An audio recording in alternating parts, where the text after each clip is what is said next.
Hey everybody, welcome back to Stories with Bree. I'm super excited about my guest for today. It is Mr. John. Hey, Mr. John, please. Hey, how you doing? How you doing?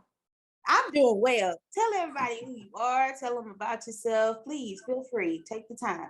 Man, well, I'm Mr. John. Look, also known as John like Jr.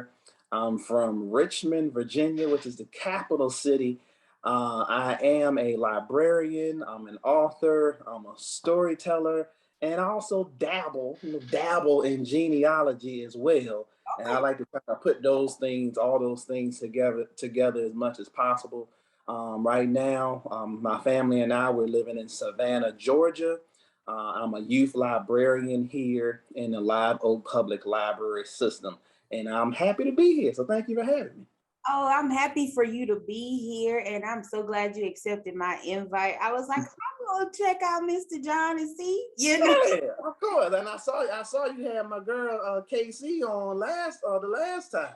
Oh yeah, Casey is a light, like pun intended, but Casey is a light and a joy, for real. And I appreciated her coming in. She just became the 2022 school librarian. Yes, that was awesome. I was like, oh, Yes, it was but awesome. she do a lot though.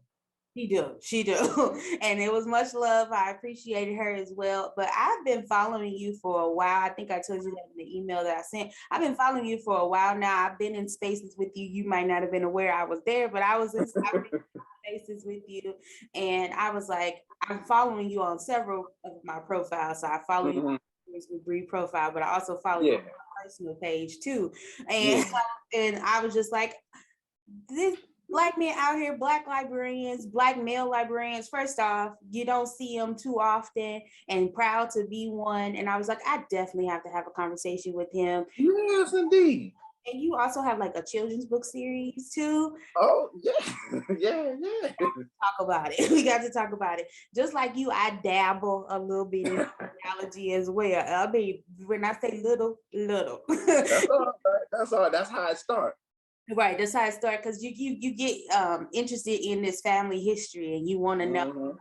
I know in the Black community, I don't know about nobody else, but a lot of times we don't share as much as we probably should. Some of us, Yeah, all these secrets people be keeping. all of them. But you know, one thing I will say, why I say I dabble and why I have an interest is because my grandmother, she's actually someone who has always, I don't want to, well, she don't like the word pride, but I'm gonna say pride. She's always taking pride in making sure that we know who our people are. And Mm. since I was a kid, she's been creating these picked photo albums for me. Yeah. Oh. So she gives each, well, I don't know if she gives everybody one, but I know she gives me, she has made one for me, and it Hmm. includes not only my maternal people, but my Yeah. paternal people as well. And from That's awesome. we was kids, she has created these photo albums, and I have one. It's at home. I keep it with her for safekeeping because it's like I don't Hmm. travel. I don't want it to get messed up in my travels across the world. Yeah. But I do appreciate the fact that she does that. And so then, of course, you know, Ancestry and all of that, they have those services and stuff, but they ain't sponsoring me, so we ain't finna be promoting them like that. Listen, I mean, Ancestry, I want to. I know. But yeah, so your grandma the one that's got the picture. So that's awesome. Because that's one of the things I tell people when they are like trying to get started is like there is at least one family member that has the pictures. Like you have to find that family member because they got the pictures, they got all the stories. And Yeah. like that's what you want to hear to help you when you know doing trying to build a family tree. Absolutely, yeah. She got the pictures. She got all of them. And and they're in safekeeping. And I remember because I also have I'm a librarian as well, but I also have Yeah. some archives experience and stuff like that. Mhm. Remember that when we did one move, I said, Grandma, where the photo albums at? And she was just like, they're outside in the garage. And I said, girl, what? In this photo albums, yeah, we will lose all We memories if you leave them. yes indeed. And they brought them in. I said they have to be stored in a cool space. You don't want to be combusting nowhere. Yeah. Can't be putting no photos out, no heat.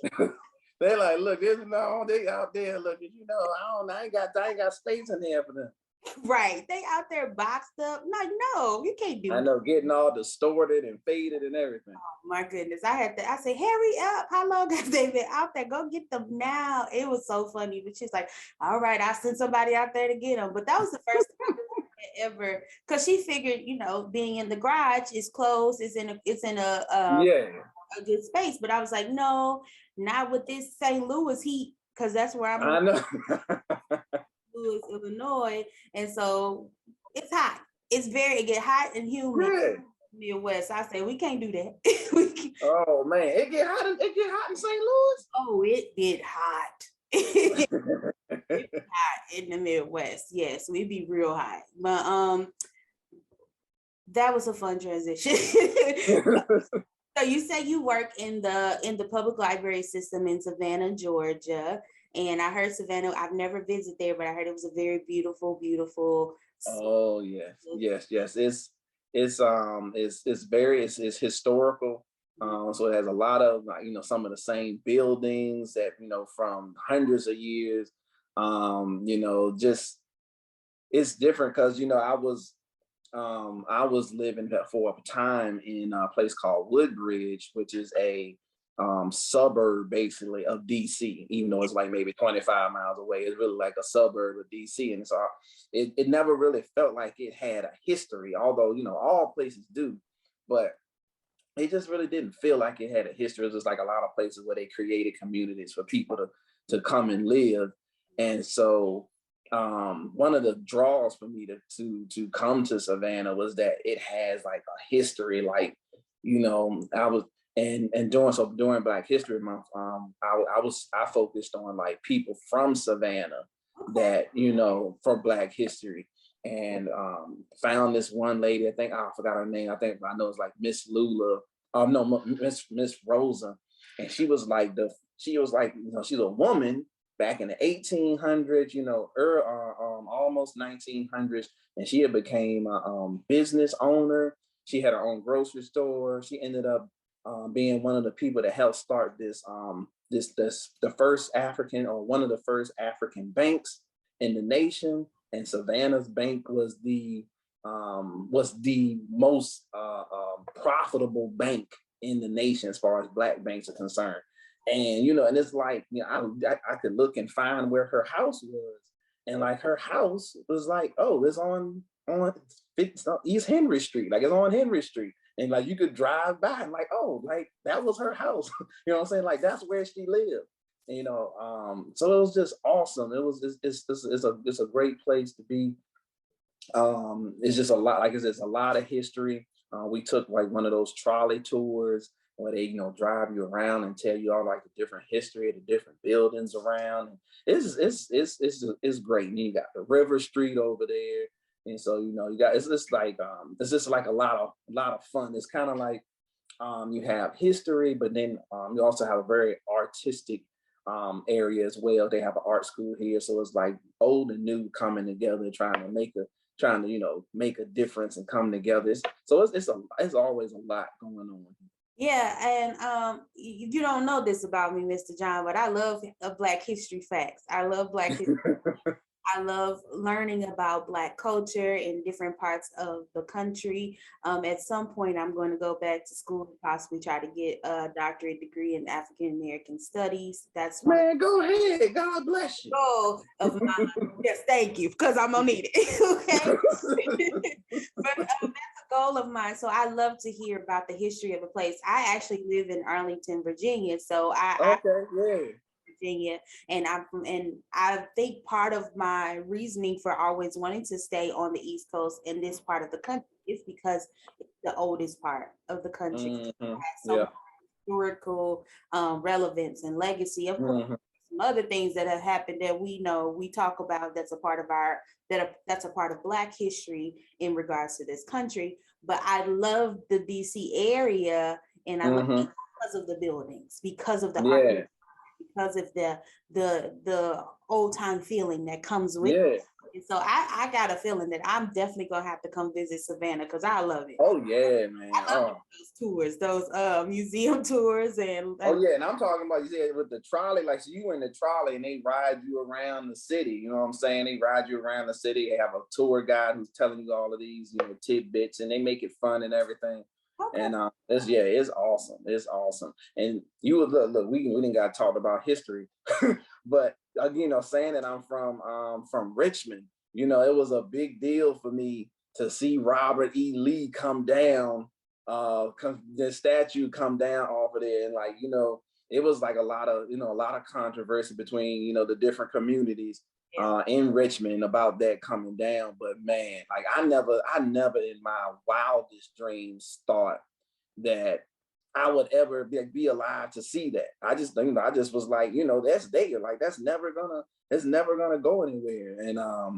And man, so what was that? Even though Brother Floyd, man, George Floyd, he did what happened to him. It's tragic. But man, I mean, it took something like that for like some people in the nation to be like, I just like, we don't care, like as a unifying group. And like if we can bring down these symbols of hate, like we gonna bring them down. I was like, man, I mean, I wasn't there, but I was just looking and watching. I was like, man, like this is crazy. Like we really like bringing this stuff down. I never thought I would see that day. So man, I mean, that was awesome too. Yeah, same here. I just got through reading Caste by Isabel Wickerson, and she talks about the removal of these symbols of hatred, these removal of, and she talks about how in Germany they are like very remorseful about what happened with the Holocaust and what happened with Jewish people in the Jewish community, and literally are remorseful about the things that they and the United States is the only one of the places that we sit here and we're still promoting. That's painful to people who live, even operate here. But we could talk about this stuff all day. Let me pivot myself into the purpose of why we're here. We had a really good conversation, but I like to start people off with icebreakers, just the audience to get to know you. And even if it's your own book, what was your favorite childhood book, if you can remember that? Well, I had so it's two, like, well, it's one really funny story, but I had two. So one book that I read the most, the one book I read the most as a child was this, it was a picture book, a He-Man and the Masters of the Universe picture book. Now, the title that I read, when I was reading it, the title that I read was The River of Run. And I was like, oh man, the River of Run, He-Man's in the Masters Universe, the River of Run. And I'll read the book. And then, it was like one of the only like picture books that I had. So I would read it all the time. I love He-Man, love watching, watching it on TV. So I would read it all the time. I mean, I probably read that book like 100 or so times. Okay. And one day, so when I was getting ready to go to college, mind you, so college, I said childhood to college. So I was ready to go to college. I'm packing up my room and stuff, and I'm packing up my room, and I find my book, the He-Man book, and I'm looking at it all, pensively, and I'm like, oh, nostalgically, and I'm like, He-Man and the Masters of the Universe, the River of Ruin.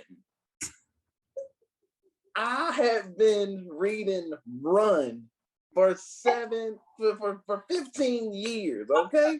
Freudian slip. Man, no, like I did not see that.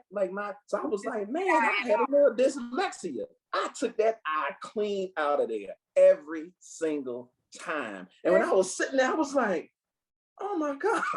I was like, what? Like, how did I miss it that many times? But yes, that's just a funny story about that book. But yeah, so that was the one book that I read. The other thing that I read as a child, and really is my favorite, was Sports Illustrated. And not Sports Illustrated for kids, like Sports Illustrated. I love sports, love football, especially was my favorite sport, but I love all sports. And so my mom, she was like, oh, no, I'm gonna get them a magazine subscription. I'm gonna get them a Sports Illustrated subscription. And so, they started coming, they come every week. And, that was something I look forward to. Like they always came on Thursdays. And so, I get home from school on Thursday, I'm like, oh, I got my Sports Illustrated. And, at first, as I was younger, I would read, maybe like the pictures, and they'll have captions, or I'll read the headline or a little bit of it. But, maybe like 2 or 3 years in, man, I was reading the whole book. I was reading, the whole magazine from cover to cover, like ads, like I'm reading everything. And that's really like what I use to learn, like really, I guess, increase like my reading, knowledge and skills was Sports Illustrated. And like, so when, as being a librarian and talking to parents, and they're trying to get their kids to love reading, or they want their kids, really they don't want their kids, a lot of them don't want their kids to love reading. They just want their kids to know how to read, and read at a certain level, because you need to know how to read to be able to go to college, be able to do this, to be able to do that. Right. And that's what, like, one of the stories I always tell parents, is you got to let them read things that they like, that they enjoy. And this, you're a librarian, but you got to let people read the stuff that they love. Like I read Sports Illustrated, and that was really it. Sports Illustrated and that He-Man book. And like I've read more children's fiction as an adult than I ever had as a child. Didn't have a lot of those books. I think I had like a biscuit book in there somewhere, what I'm saying, the little golden books or whatever. But it was mostly Sports Illustrated. Yeah, I moved over. I feel like I'm kind of doing a little bit of a backward spin too, a little bit for myself, because I was reading a lot of urban fiction, adult fiction when I was in middle school and high school, because that was the thing for us. Mm-hmm. Passing that thing around like cigarettes on the yard. we was out here. We was really reading. I was loving it. And then now, because I want to, be able to give suggestions and things for audiences and stuff. So within the last couple of years, I've incorporated a lot of young adults literature into my authors like Nick Stone, authors like Angie Thomas, all of those different stories, and Keith Knight, all those people, Jason Reynolds. I've incorporated a lot of their stories into my reading as well, on top of still reading adult fiction and things of that nature. And then Tiffany D. Jackson. I was like, wait a minute, if I knew YA was this good when I was at the age I was supposed to be reading it, I was reading YA. You know what I'm saying? But I didn't realize, I just was reading not only what my peers was reading, and I was also reading what was interest to me. The only thing that I would say during those time periods that I actually read that was probably what would be considered my age group was Harry Potter. And so I grew up with Harry Potter. Like, I read the whole series each year. Each time that book came out, I was there. I was reading it 800 pages in 2 days. I'm like, how? Because now, I mean, I do a lot more audiobooks and ebooks. But yeah, when I was out there, when I have a whole lot of going on, I could finish a 800-page book in 2 days. And I don't know. I said, how in the world? I was engaged. I was in there. But I definitely think that it's important for you to not try to censor a child, not try to do what it is that they desire to do, which is so important as we navigate through these times. And I'm just so excited now that as I continue to go on, as I go into bookstores and stuff, I'm starting to see more diverse reads. I'm starting to see more literature that caters to diverse audiences and things of that nature, which also transitions us into your series for your children, Joshua and Pip. And when I first saw that, I said, yes, finally, some books that center on, in my opinion, Black boy joy, that center on Black young men doing things that are essential to Black culture in many ways, but essential to just things that people wouldn't think about, like the one have Calvin and Calvin the fish. And I was so about why you thought that was important for you to create literature that centers on not only Black people, but Black boys. Why was that important for you to have that out there? Yes, indeed. I mean, you've probably heard it a lot, but I couldn't find it for them. You know what I'm saying? I couldn't find it for them. And there was a point where I wasn't in the library for a large part of their childhood. But once I got back in, I was just, looking, and it really wasn't a lot in that kind of like area, in the picture book area, like picture book, easy reader, even kind of like middle grade, that J fiction area, the middle grade area is it just wasn't a lot of options for Black boys. And I mean, initially I was how I started writing the book is I was telling them stories, and bedtime stories, and so that's where a lot of the stories came from. And I told them, like, I'm going to turn it into a book, but then they held me to it. They was like, oh, when the book coming, when the book coming, when the book coming, when the book coming. And so one day I had finally finished the story. And I was like, wow, I guess I finished the story. But then I went to school for a library degree. And so after like soon as I was finished with the library degree, I was like, okay, man, like it's time to go ahead and see if I can get this thing out here. And and I was able, man, just God just blessed me to like put me like around the right people, to be able to contact the right people. I mean, it was so, like, that first book was so easy, really. It was so easy to do. And but yeah, I didn't see them out there. And I want other people to be able to see those type of books.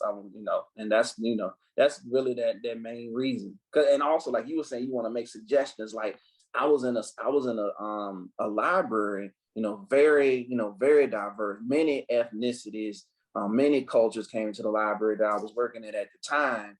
And like a mom would come up, a Black mom come up with her son, and like, what kind of book can I read? And like a lot of times I have to like go and get like Stink Moody books, what I'm saying, the Judy Moody brothers, Stink Moody, because at least that's a boy, Captain Underpants or something, or Captain Awesome, but never really having an option to give them, for their Black boy.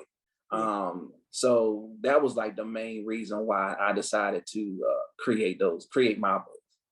Well, and I appreciate it. I really do, because like you said, I feel like there has been a surge of literature that centers on, and I appreciate it, centers on Black girls, young Black girls, positive affirmation books, young Black girls as main characters, which, by the way, I will say I am appreciative of, because even when I was younger and there wasn't a whole lot. And I tell people all the time, my first book, my first way of my grandmother, I guess, advocating for me, because I was raised by my grandmother, the first way she advocated for me is to place in front of me a book with the main character with a young Black girl that looked like me. And the name of the book is Grandma's Patchwork Quilt. And I still have it. It comes with me wherever I go. Cherish it. I still have my original copy. I don't even know if it's still in print. But it showed me myself. It showed me someone that looked like me, someone that designed. But as you were saying, there was very few and far between books that I could see that when my nephews, even with my nephews growing up, that I could serve them to say, oh, here's a book that's like you. And, so trying to get them into wanting to read, desiring to read, can sometimes be a little rough. Now, they read, they got an auntie as a librarian, but they don't care, but they do read. But I was purchasing books for them, but I was like, look, I ain't finna keep buying books for y'all, and y'all not gonna read them, y'all gonna sit here and look at them. We're not doing that. We're not gonna do that.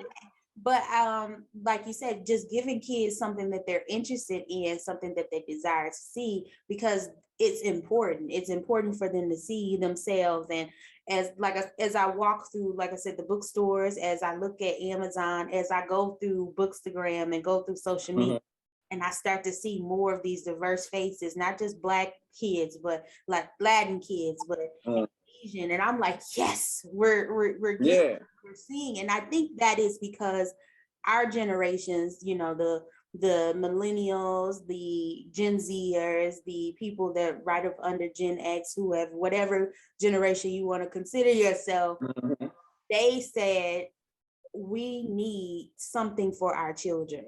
And I think it's important for us to have that.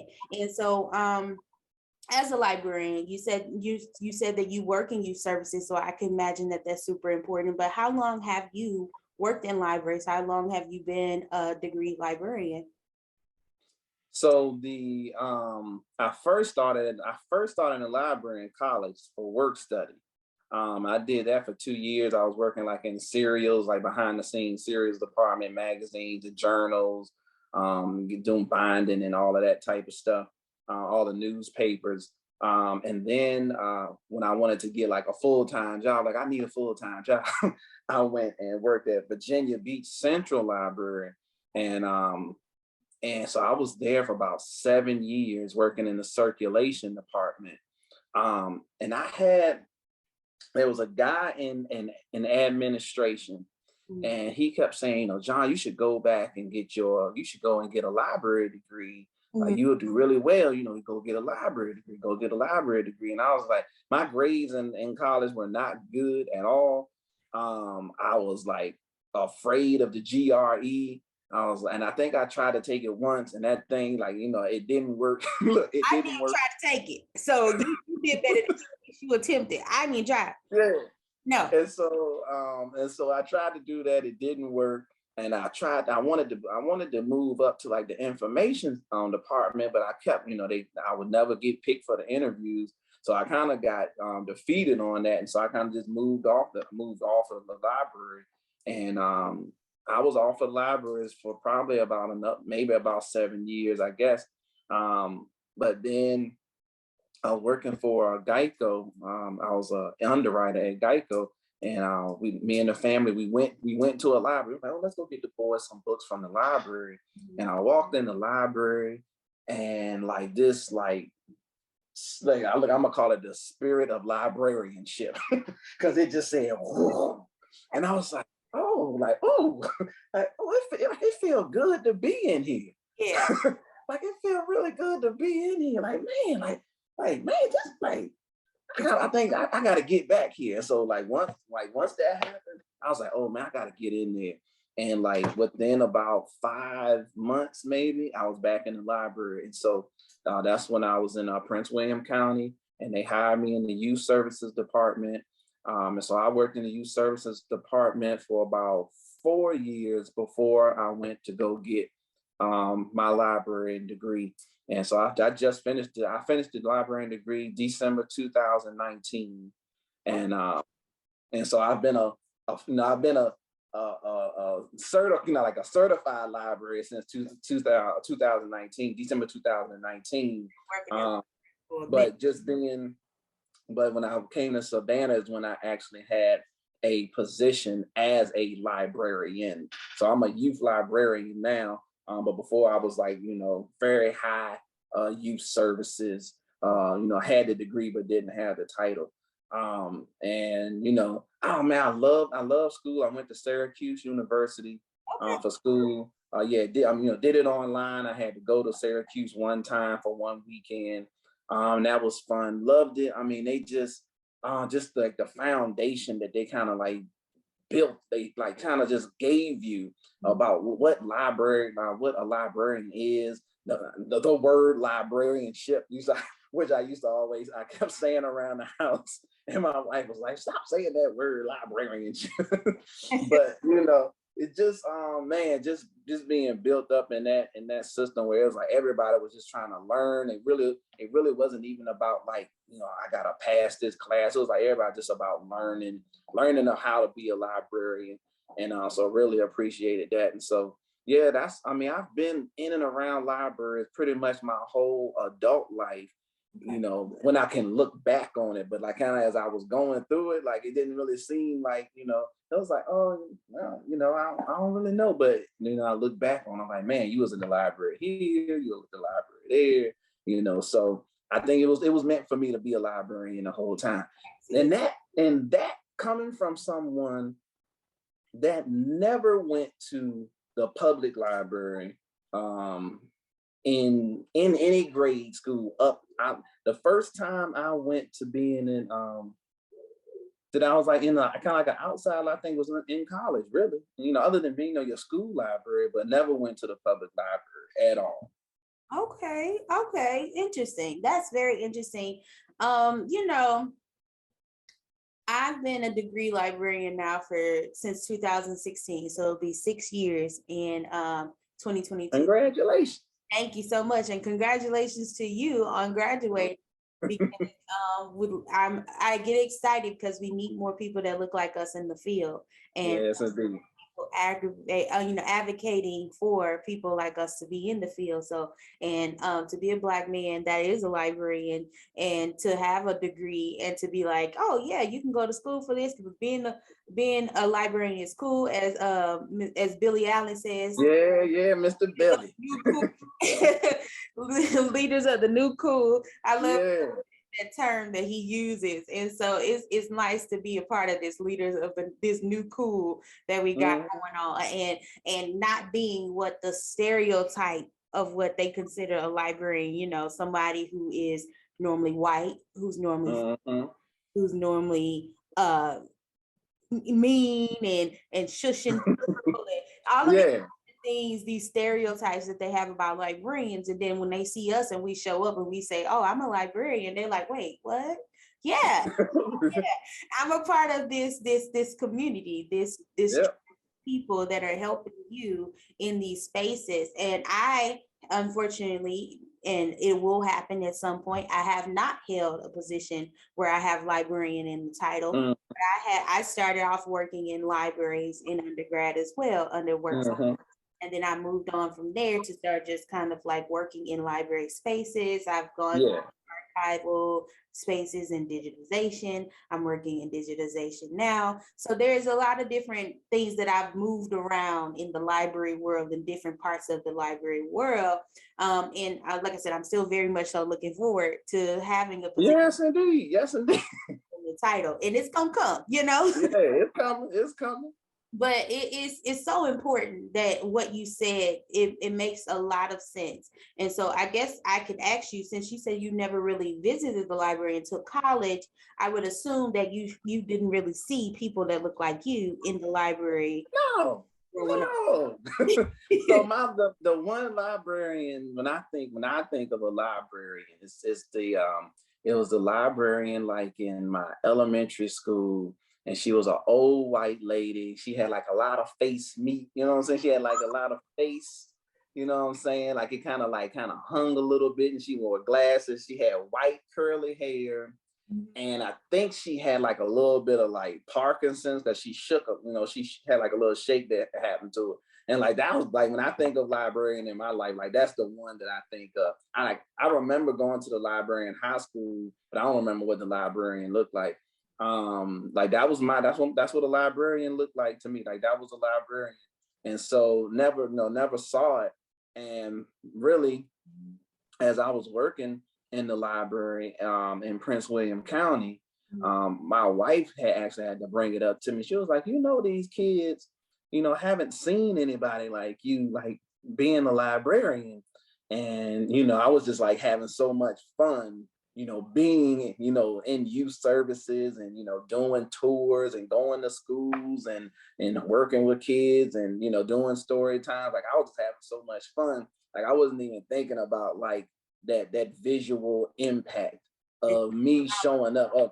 The library is sending someone out, and then it's me. And then I come out there, I'm like, hey, what's up? You know, and then we do whatever we do. And then, you know, so I was sitting there like, man, so then it did kind of like open my eyes that when we would host tours from preschools or daycares or, you know, grade schools or whatever, they would come to the library and I'll be looking, like I started looking now, like, yeah, I know you ain't never seen me before. Like, you know, that's in my head. Like, I know you ain't never seen me before. Like, I understand. I understand. Right. But you can do this. And yesterday I was at a school in Savannah here. We were doing they were doing kind of like a reading event, and the parents were supposed to come, and the parents would sit there and read with their kids, or they was, you know, some people would come and they would do story time with the different grades. And we were out there yesterday. I mean, it was a beautiful day. And like, you know, just I think we went up from like daycare to, we went from daycare to 5th grade, really. Like the whole school actually came out. They had their lunch, they came out and they sat there and we did stories. And we talked, you know, as I got kind of like to the older, you know, kids, you know, we read a little bit, you know, a lot of times we were sitting there, we were just talking, you know. talking about like what's your favorite things, you know, what you like to do, what, you know, spring break is coming, where y'all going for spring break. And man, it just felt good to kind of like be back in that again, because you know we had kind of been closed off for COVID and everything. Right. And so a lot of people haven't been flocking back to the library, even though we're having programs on the inside. And but the schools also weren't really having people come out to them. And so, you know, we've been missing that as well. So, you know, being able to get to the school and again have them see me, and I can say, yeah, I'm Mr. John, I'm a librarian, I'm a youth librarian, you know, for them to be able to look and see that. I hope, you know, it helps them to, you know, see a different avenue that you can go in your life. And like I always like, because sometimes when you're with kids and you make them feel good, y'all done did story time, you had a good time. There's always like some kid they'll walk up and like they hug you or something. You're like, huh? Like I'm like, oh hey, like hey, how you doing? And they, you know, like they wanna touch you. Like, are you real? Like, are you really real? Right. You know, this Black librarian, you are a Black man librarian. Like this is crazy. So Right. you know, it's awesome. Let me see. Let me make sure. This is yeah. Yes, it is. It's a person. We're alive and we're here. We're thriving. So you mentioned something that I think is very important, and that is, you know, the library, the public library, reaching out to the community. Mm-hmm. And being engaged with the community. How important do you think that is, that the library partners with local spaces and places where the people are and create programming that helps with the outreach? How important is that? Mm-hmm. It's it's paramount. It's paramount in this day and age. I mean, the library has gone through, you know, different phases. We were the gatekeeper phase for a lot of the time, the archival phase where we keep the knowledge, and if you want the knowledge, you know you come to us and you do what we say, in order to have access to the knowledge. And you know, and really, you know, at the time, it wasn't really, I guess, much wrong with that, because the knowledge was still free. You know what I'm saying? It was still free. It was there. You know, you just had to come and get it. You had to want it. And you know, as the years have gone by, you know, we've taken on this role where, you know, we have the knowledge, but now we kind of know we can help everybody. So, you know, we almost like, we're a community hub, or if you like sports, we're like a point guard. But we're the community hub, is how I see it, because we have all this information about what's going on in the community, and the community is out there, and a lot of times, especially, you know, with the computers, Google and everything, where they think they can get the information they need, but they still don't understand that, like, finding good information is not, you know, finding information is not the same as finding good information. It's not the same as finding quality information. And we're the ones that can like get you to the quality information and can make connections. And, you know, we're a place where it's always safe and free to be at the library. Like, you have a YMCA, but you gotta pay. You have a community center, but you gotta pay to be in these places. Like, the library is the one place where you can come and you don't have to pay anything. You don't have to get a library card. You can just come in and sit down and mind your business. And matter of fact, you can read a book. You ain't got to put it back where it's supposed to go. You can use the Wi-Fi. They might have a vending machine. You might can get you something to eat. Like, it may be some, you know what I'm saying, it may be a program going on. So we've just taken this position. I've seen most libraries now where we got to let people know what's going on, what we have to offer, because we have so much to offer. And, you know, we don't want people to, you know, be out there where they think that, you know, what's going on like in their life is the only thing that's going on, and like they can't overcome it. Like, it's like you can overcome anything with knowledge and wisdom and understanding. You know, and when you come in there and you are, you know, the library can bring a different group in that's from a different part of town. Like, they can bring in the garden, you know what I'm saying, the garden people, the gardeners, And then you come in and you like, oh, like garden, they can tell you how you can make a garden in your house, even though you don't have a lot of grass outside. And that thing can change your whole existence. You know what I'm saying? It could change, like, oh, I can build a garden bed. I don't have to have, all of this, all of that. I can build a garden bed and I can build my own vegetables. I can make beautiful things grow out the ground. Like, it can change your whole perspective of life, because we're connecting the community. So yeah, it's important that we reach out and find out what's going on in the community. That's my big thing with being a librarian. And like when I was in school, and every time we had some kind of project, I was always trying to figure out how can we get to the community and like figure out what the community want, and then we help them find it, whether we provide it, but we don't have to provide it, but we can know where you can find it. And we can bring y'all 2 or y'all 3 different organizations together, then y'all can go out and do what you need to do. That's where I see the library is where it is now, and what makes it so important. And then another real quick thing, as I was doing some out into like kind of like looking at Black librarians in history, I've been doing some of that as well. And one of the places, the Harlem Renaissance, the library had a huge impact with the Harlem Renaissance. Yeah. They would meet at the library, you know what I'm saying? They met at the library where they discussed all these ideas, and then they would go out and put them into action. They met at the library. So it's, and that's been something that the library has always been, a place where people can come together and discuss ideas, and then you go out there and do it. You get your wisdom, you get your understanding, your knowledge, and then you go out there and do it. So yeah, it's important for us to reach out.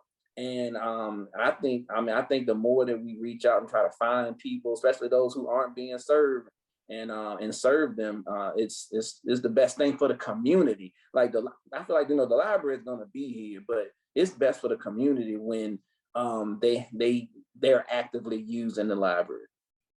I agree. I all of the things that you just said, I agree with all of that, because I think that for me, even if I didn't utilize the library as much, I found myself being, when I was getting my library degree, I actually found myself being more in libraries at the time. Mm-hmm. I also got my degree online. I went to UIUC, and mm-hmm. I found myself just wanting to move out of the space that I was in at home, not always wanting to be at home.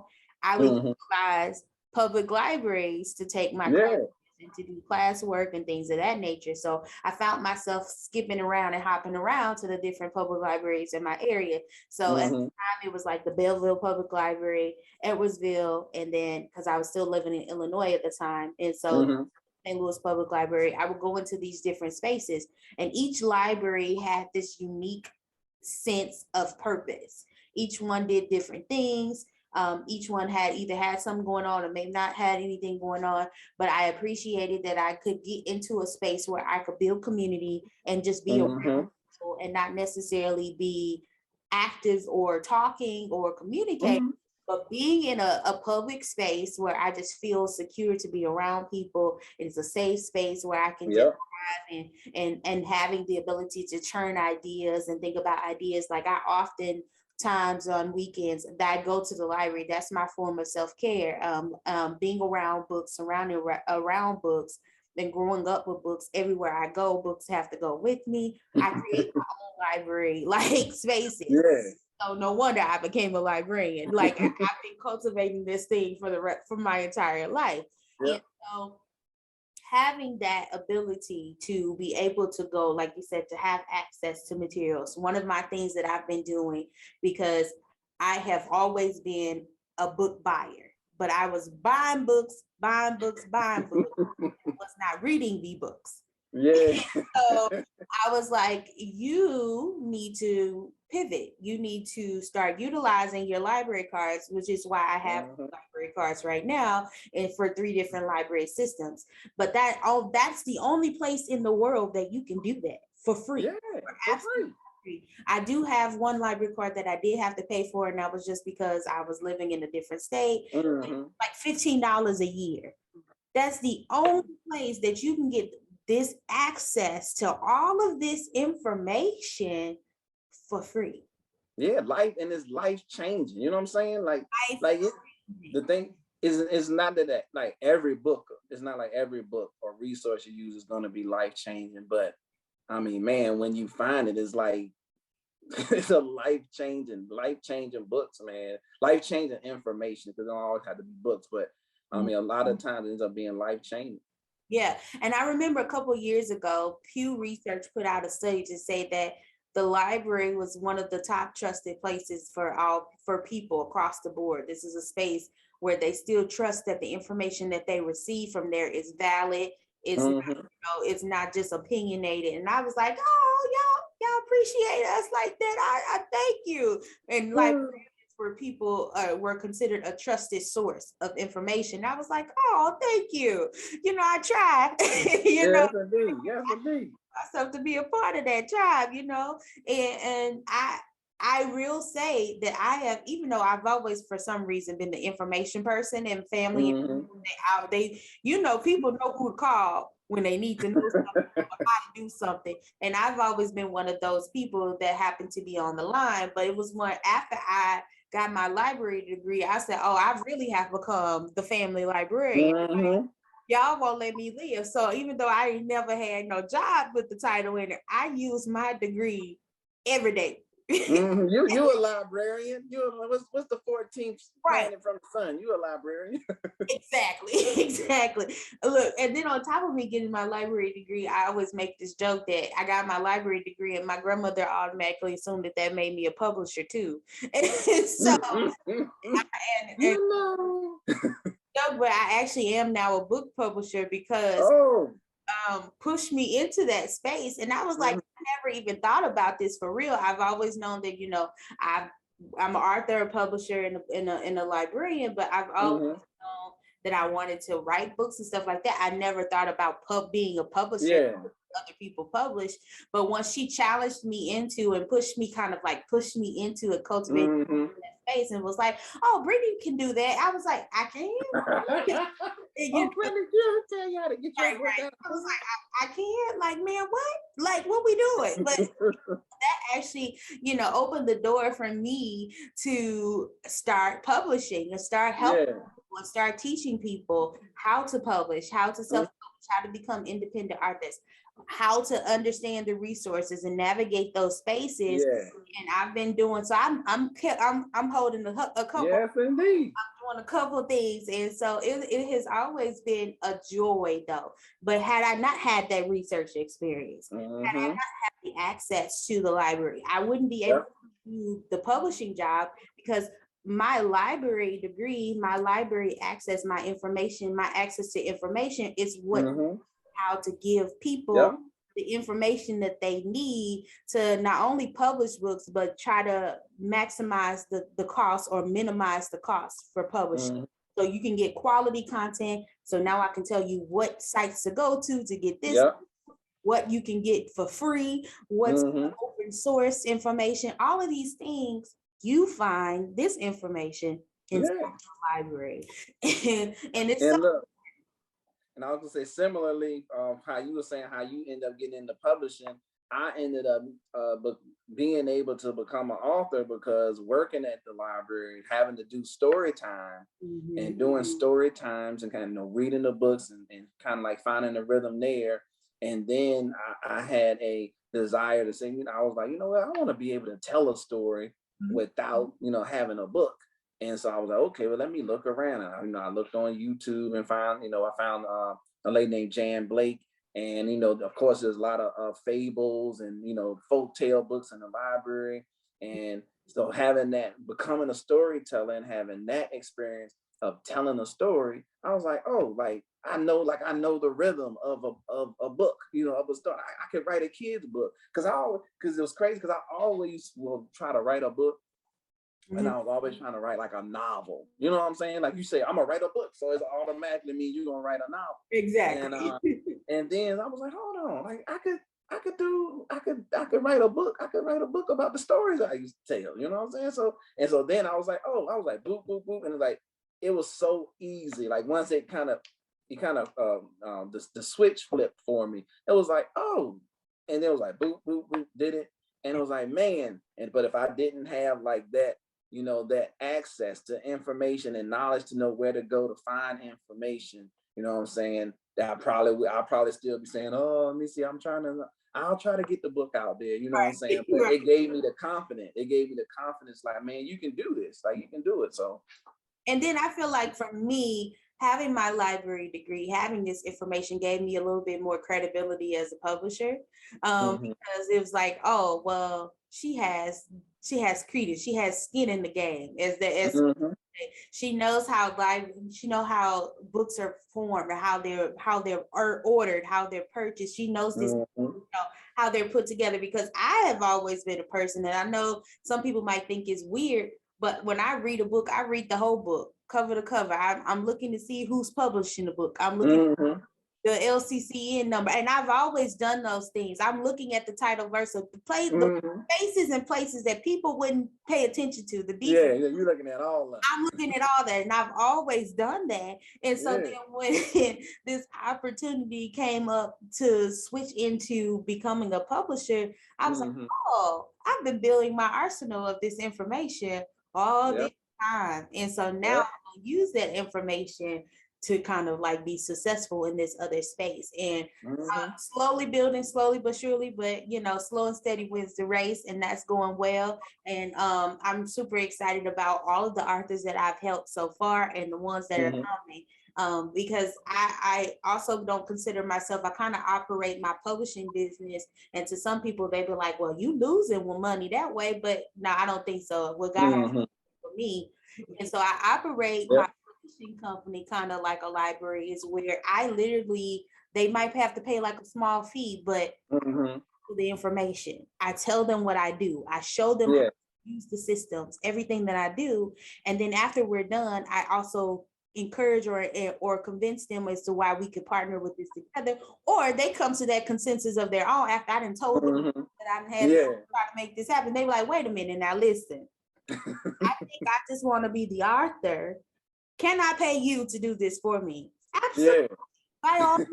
And so that's how I've built my clientele and stuff like that. That's how my business model operates, is that I don't mind sharing information, because that's what I do. That's a part of me. That's who I am. And I take it that that's the type of person that you are too, when it comes to how you move in life. I've always been. It was good because I've always been someone I like to help. I always like to help people. And like the times that I've been in jobs where I didn't feel like I was helping anybody, oh man, it's just not, for me, it's not good. Like even if it's just serving, you know what I'm saying, like serving food, drinks, or whatever, like that's cool, cleaning up, because I'm helping that there. I can see that I'm doing something to help a situation. Right. I remember I was in a position one time where I was like working with Medicaid, and people were trying to like find doctors, but the Medicaid, they weren't paying the doctors, so the doctors didn't want to accept it. And and people are calling you and they're trying to find a doctor, because they already are on Medicaid. It's already free medical care. And so they trying to find help, and you call in places and like, no, we don't accept it. They got to go like 50 miles out to find somebody to go to the doctor. And like, so I was like, man, I'm not helping people, man. It did not feel good at all. I had to get out of there very quickly. But so then when I just finding the library and understanding and coming to the realization that it's really like a customer service position. You know what I'm saying? You serving people, you helping people, even if it's them, helping them print off a ticket, so they can go on a cruise. Right. Like, hey, but you know what I'm saying? Like they need that ticket to get on the boat. You know what I'm saying? So it's like, I'm like, man, I'm doing good. I'm doing good in the community. People come in all the time and they need help, and then you helping them. It's like, for me, it's like, it's not much that feels better than knowing that you are being a help to the community. I agree. Which brings me to one of my closer to final questions as we close in on our hour. I want to say thank you so much for, like, once again, for agreeing to do this and for being here. It has been a no problem. enriching conversation. As a youth services librarian, what are your thoughts on these book bans that are happening, and what are you doing in your library or in general to build a diverse collection, and how what are you all doing to kind of like show people like, no, these books are need to have, that you need to read, that you need to enjoy? So what are your thoughts on the bans across the country, and just tell me, because listen, I got please tell me what you feel about I mean, it's I mean, for me, it's craziness. You know, it's craziness, it's foolishness. And I think one thing that I feel like maybe like the public doesn't always understand about the public library, at least, is like we are for everybody.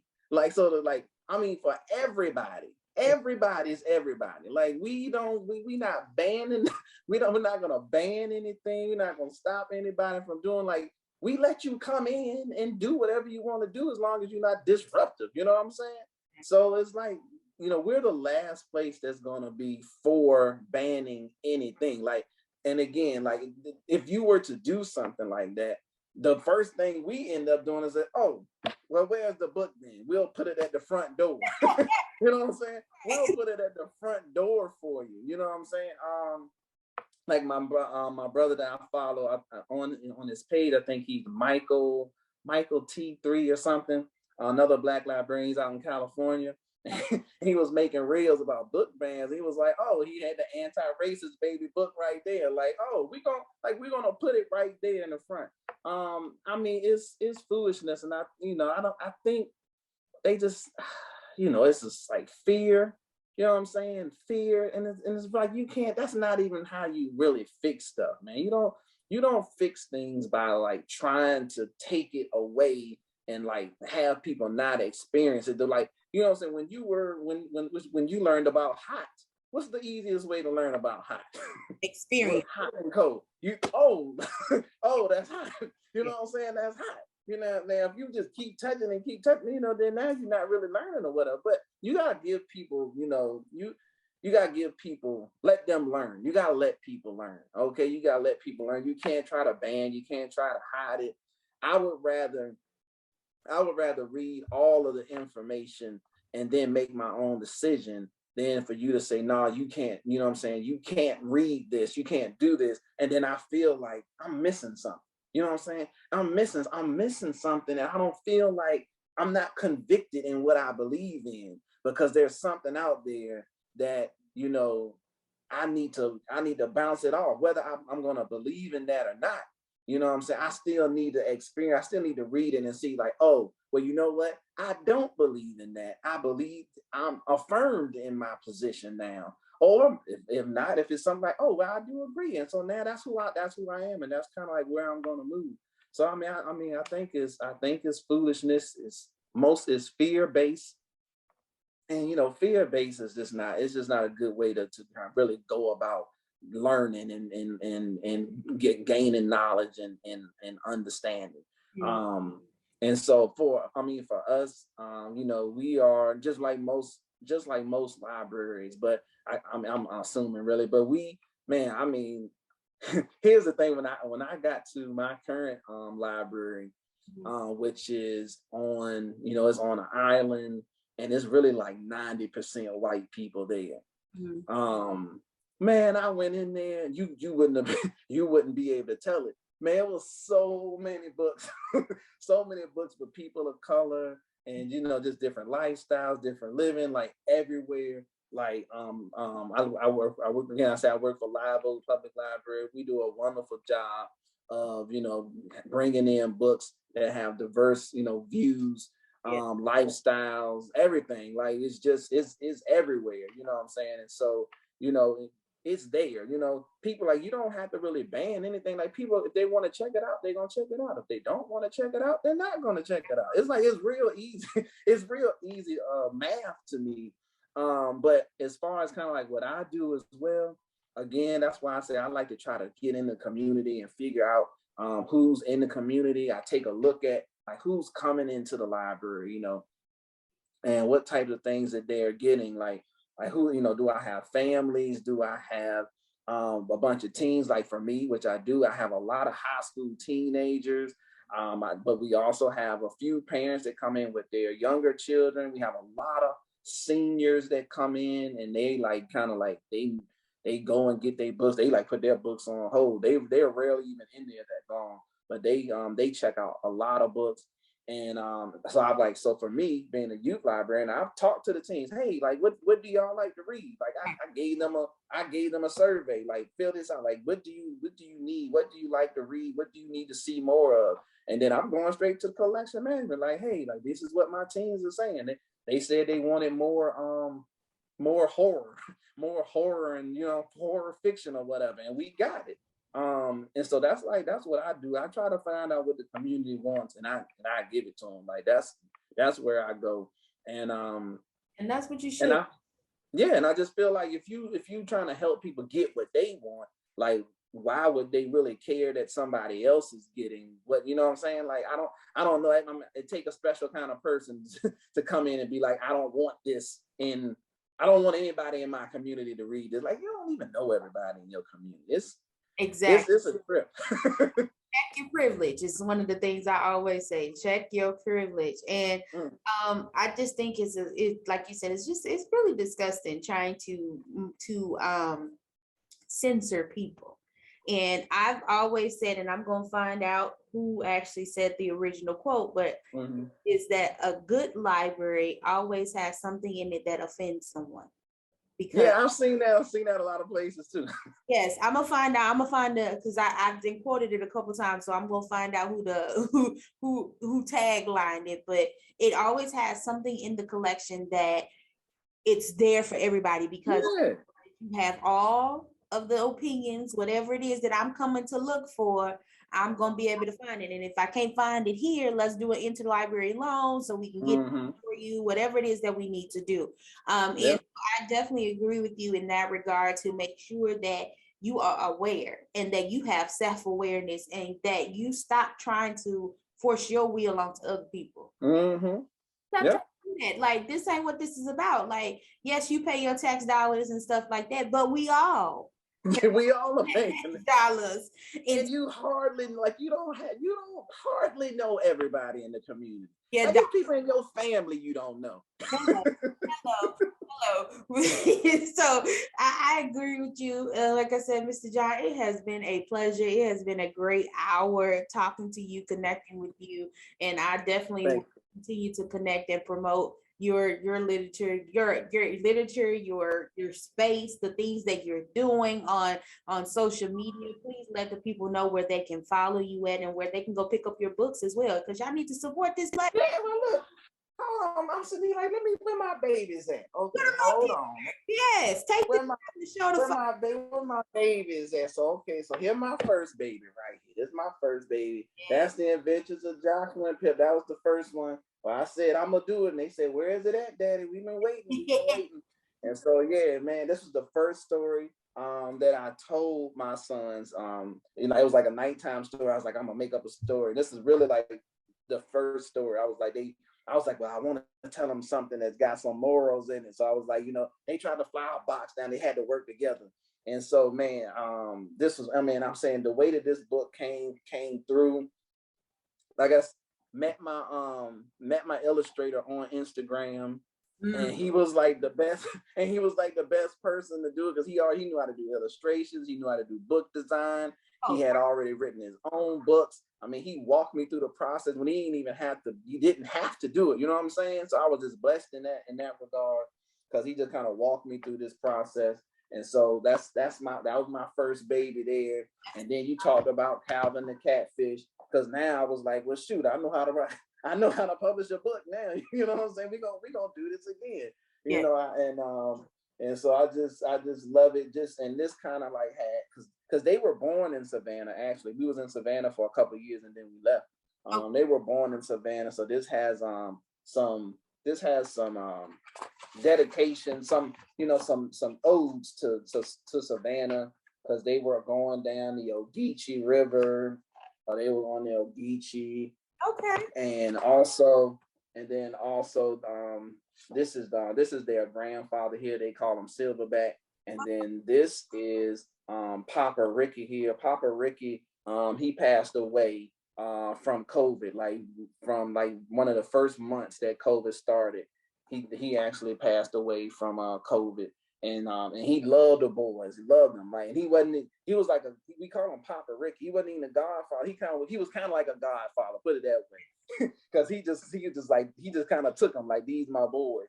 And always had gifts for them for Christmas and everything. And man, so we miss Papa Ricky. So we put Papa Ricky in the book here. And it was just wonderful. This book here is, it's about perseverance and patience. And and kind of like going for it, like going for your hopes and your dreams, like going for it and not being scared to go for something. And then I was able to get my first book in Spanish. Met someone online, and we were like, and I was trying to learn Spanish, and so I was like, hey, you think you can translate into Spanish? So again, I did a lot of networking, on online, on Instagram, and just being blessed and the meeting people. And then this is my most recent book, and I think is my favorite. It's because this one here, My Mother's Wildest Dreams, allowed me to kind of put everything that I do with the genealogy, with the storytelling, and just put it all into one book. And this book here is about the different mothers in my family. So these are all mothers in my family tree. And again, I met the illustrator on Instagram. I was looking. I wanted a black woman to do it, and so I was looking for people. And man, I found Monica Mackay. You may have heard she did The Proudest Color most recently, illustrated the book The Proudest Color. But man, I found her and was able to get her on here. I was just like, oh my goodness, like this is like the most beautiful book that I've seen. This is my woo-wah right here. When I was growing up, she was real old when I was growing up. She was like kind of in the bed all the time. But I remember woo-wah. And so that's why when I brought up about the statues coming down, because I didn't think I would ever see it, but her descendants, her babies were able to see this statue come down, you know what I'm saying? And so it's just wonderful. And it was just all in. And then this is like my mom and dad. This is symbolic of my mom and dad together. And then then I finally make an appearance, like, yeah, there you go, John. My mama, Lord have mercy. My mama loved me. My mama loved me. But yes, indeed. So man, it was just I think it's my favorite book. So if you ever want to find me first on Instagram, you can find me Mr. John _TLHEA, which stands for They Live Happily Ever After. That's the name of my business. If you want to find my website, it's theylivedhappily.com, just like you say, They Live Happily Ever After.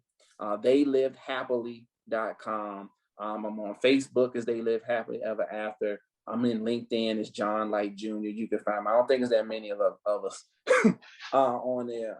But yeah, man. So yes, feel free. Oh, I'm on Twitter as well as Mr. John, again, TLHEA. So follow me, and hey, and hopefully you'll see something you want. If you ever need help with genealogy, let me know. I love helping people. Matter of fact, I had just helped a sister the other day where my books are going to be in this coffee shop in Savannah. And congratulations on that.